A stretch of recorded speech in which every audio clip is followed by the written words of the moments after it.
મહિનાની શરૂઆતની સાથે જ ઉચકાયો છે ગરમીનો પારો। રાજ્યના મોટા ભાગના શહેરોમાં ગરમીનું જોર વધતા લોકો ત્રાહિમામ પોકારી ઉઠ્યા।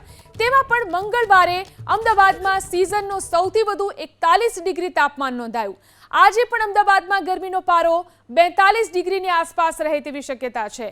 આ તરફ 42 ડિગ્રી સાથે રાજકોટ અને સુરેન્દ્રનગર સૌથી વધુ ગરમ શહેર રહ્યા। આ ઉપરાંત ભુજ, ડીસા, ગાંધીનગરમાં 41 ડિગ્રી તાપમાન નોંધાયું તો વડોદરા અને પોરબંદરમાં પણ 40 ડિગ્રી તાપમાન નોંધાયું છે। તો 5 શહેરોમાં 40 ડિગ્રીથી વધુ તાપમાન નોંધાયું છે। એપ્રિલની શરૂઆત સાથે જ ગરમીનો પારો સતત વધી રહ્યો છે। આજે પણ અમદાવાદમાં ગરમીનો પારો 41 ડિગ્રીને પાર જાય તેવી શક્યતા છે।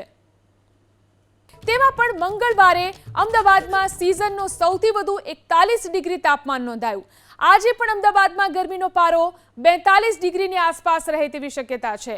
આ તરફ 42 ડિગ્રી સાથે રાજકોટ અને સુરેન્દ્રનગર સૌથી વધુ ગરમ શહેર રહ્યા। આ ઉપરાંત ભુજ, ડીસા, ગાંધીનગરમાં 41 ડિગ્રી તાપમાન નોંધાયું તો વડોદરા અને પોરબંદરમાં પણ 40 ડિગ્રી તાપમાન નોંધાયું છે।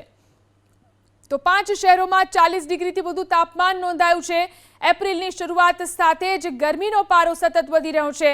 આજે પણ અમદાવાદમાં ગરમીનો પારો 41 ડિગ્રીને પાર જાય તેવી શક્યતા છે।